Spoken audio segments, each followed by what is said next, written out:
Hello, YTPC. This is Steve, and you're watching Smoking Cardboard. I'm outside. We are getting a brief glimpse of summer. I think we're setting record temps today. I think it's supposed to get to 80, 83 degrees, which I think the previous record temperature was 78. It's supposed to be 55 for a high this time of year, so it's pretty warm, unusually. It'll be colder next week. Might get some snow. But I am smoking my Martinsky, my beautiful coral rusticated pipe. Doug Curmudgeon Piper's got a pretty similar looking pipe. Love it. And I opened up a different tin of the tins that I'm trying to smoke this year, 10 blends. I opened Opening Night by Cornell and Deal. This is one I've had before. This was actually one of the first tins I bought. I remember trying it, and I did not care for it. And then I put it in a jar, and a year later or so, and I might have been with filters, might not have been, I tried it, and I was like, whoa, this stuff's good. And I smoked it up. But I didn't come right. And then I bought a bunch, but then I was like, well, I'll just let it sit. No, Virginia's. So I think this is from 2020. It's tobacco. And I was back when I thought I'd try saving money by buying the 8-ounce cans, not realizing for someone like me who hardly smokes is a stupid way to go. Just pay the extra, have 4 separate tins, and that way you can just open one and let the other ones keep sitting.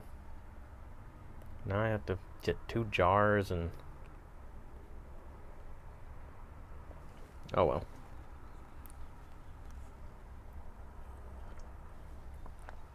My first smoke of this stuff was really, really good. The second one was not quite as good, but I didn't dry it out as much, so this one I didn't get to dry it out as much either. So I think I need to dry it, but it's good warm weather. It's Virginia blend, so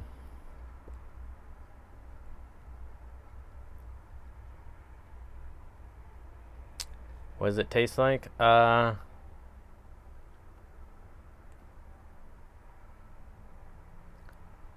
with a couple of years of age, it's not very grassy.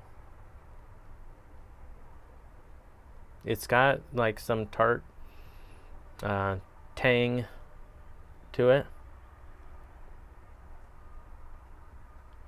but you can taste those brighter Virginias in there still.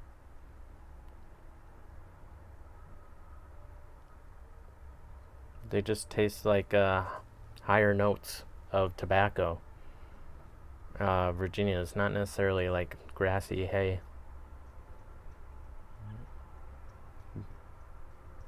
But maybe something closer to those notes.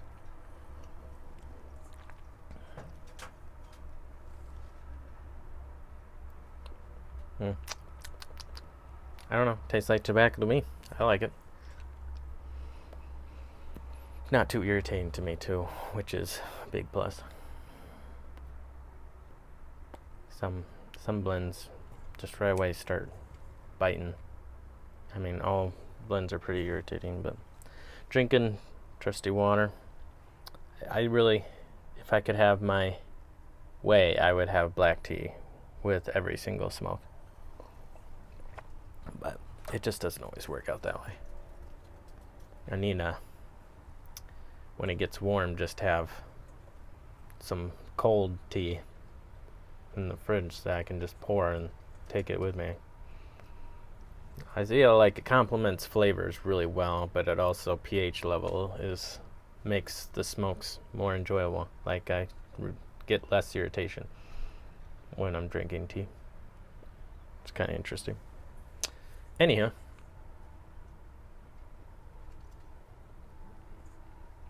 I didn't think there was anything I wanted to talk about, and then all of a sudden, a million different things come in my mind to talk about. This last weekend, I went to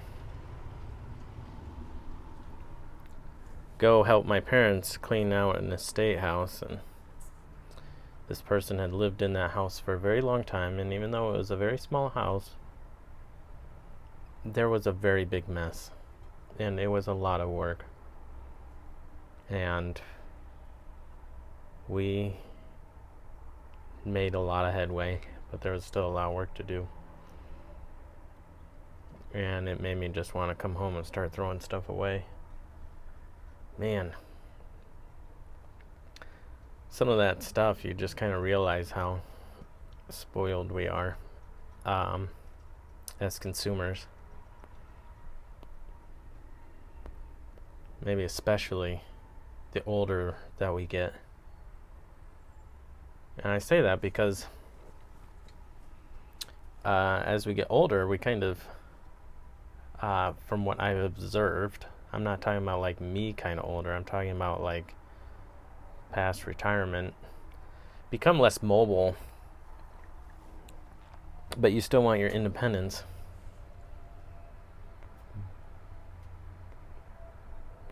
And so you could kind of tell certain parts of the house, like they had a whole basement, and it was just kind of like, well, at some point you could tell no one was going down in that basement anymore. It was kind of locked in a time capsule of 10, 15 years. So there was all kinds of stuff down there that was just rebought and up in the rest of the house. Not only that, you had multiples of all these things that you only need one of. The joke was just, how many grease guns can this guy buy? Oh my goodness.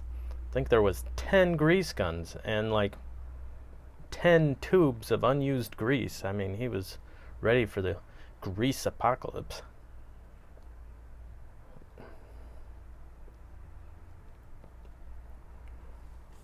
And some of that can be, I think he was sharp, so I understand that sometimes mental illnesses just cause people to do silly stuff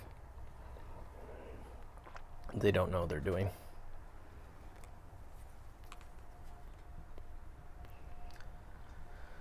But it makes you think about how wasteful we are with all our stuff. Don't need something? Throw it away. Burn it. Get rid of it. It's not have much cost to me. Easily replaceable. But then you think about, how did that stuff get to be where it was? That's easily replaceable. Why is it so easily replaceable for me?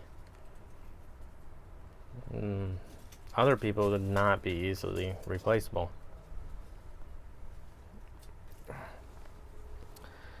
Just makes me think about being,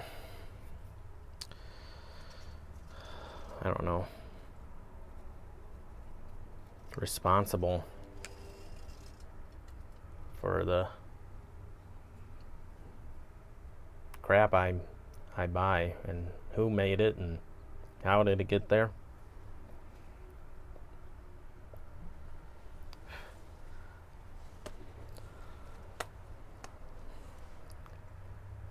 do a lot of things in our lives without thinking about it.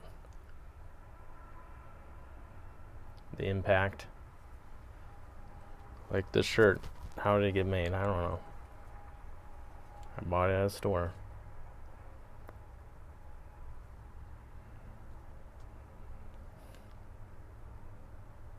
It would be nice to have more visibility to the sorts of things that I'm supporting unintentionally. Anywho, so I got a good workout in that day, carrying trash can after trash can.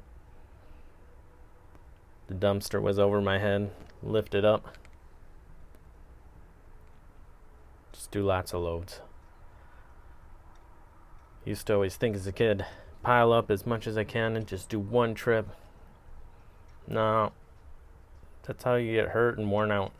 Just do lots of loads that aren't so heavy. Won't get burned out. Though I did start cramping up. Wasn't drinking enough water, I guess. Anywho, sorry, this is boring. Chad asked about sacrifice was the word. Yeah, I think this is a word and topic that I've talked on here about. Think about it. I think in the last couple of years I've really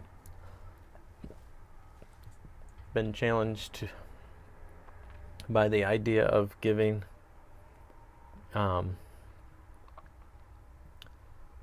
but not just giving in a way that is sacrificial. Can I feel the effects in life change or negative way because I gave so generously? Kind of made me, I don't know, I've been thinking about a question in my mind that I think it tied to the idea that there's a lot of poor nations that are creating a lot of goods that I can simply buy and toss away as I please because it costs me so little to acquire them. But they are a lot of people working very hard and in very difficult situations trying to get by, trying to make these goods so that I can buy them. And I might not be rich in my community, but to those people that are making those things, I'm super rich.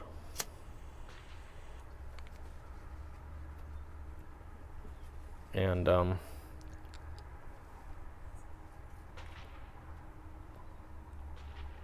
so I was going with that, saying that I kind of view myself as not a rich person, so maybe I behave differently. And I mean that from the standpoint of maybe you have expectations that people are generous towards you, like a really rich person because they have so much money. If you go out to eat with someone else, are you expecting to get the meal paid, or you're expecting to pay for them? Sometimes that decision, something so simple like that, is based off of how much perceived wealth that other person has. And so I was thinking, what if I was the richest person, let's say, in my country? Not that I made any more money, or any of my circumstances, or any of my stuff is any different, but I'm the richest person in my country. Would the way I approach things change? would I change anything? Would I be more sacrificial with the way that I gave things? Because the assumption is then at that point, everyone has more than I have or less than I have. So even though I'm feeling stress financially or whatever, everyone else is feeling more financial stress than I am. Or they have less, even though I feel like there's things that I want and need. Everybody else has less. I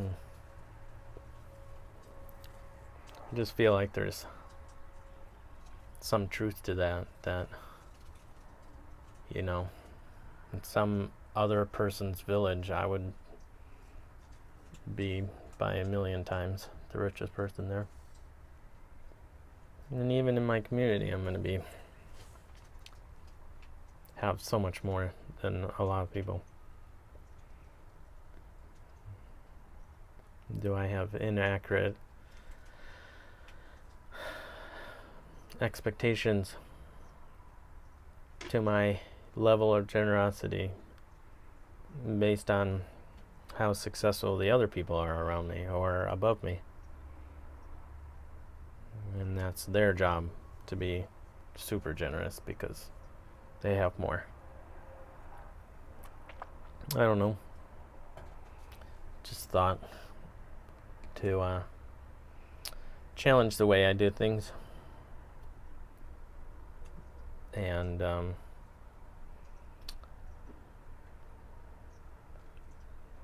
kind of relate with those who, not necessarily relate, but sympathize and maybe enact to help those that I can help. Anywho, here's other stuff I was going to talk about. But I'm sure this crooked video is way too long as it stands. I appreciate all you guys out there. I hope you are also getting some nice weather. See, I'll span the yard real quick. You'll see that none of our trees have any leaves. No leaves. Nothing. They're coming.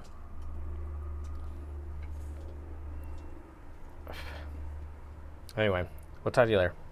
Bye.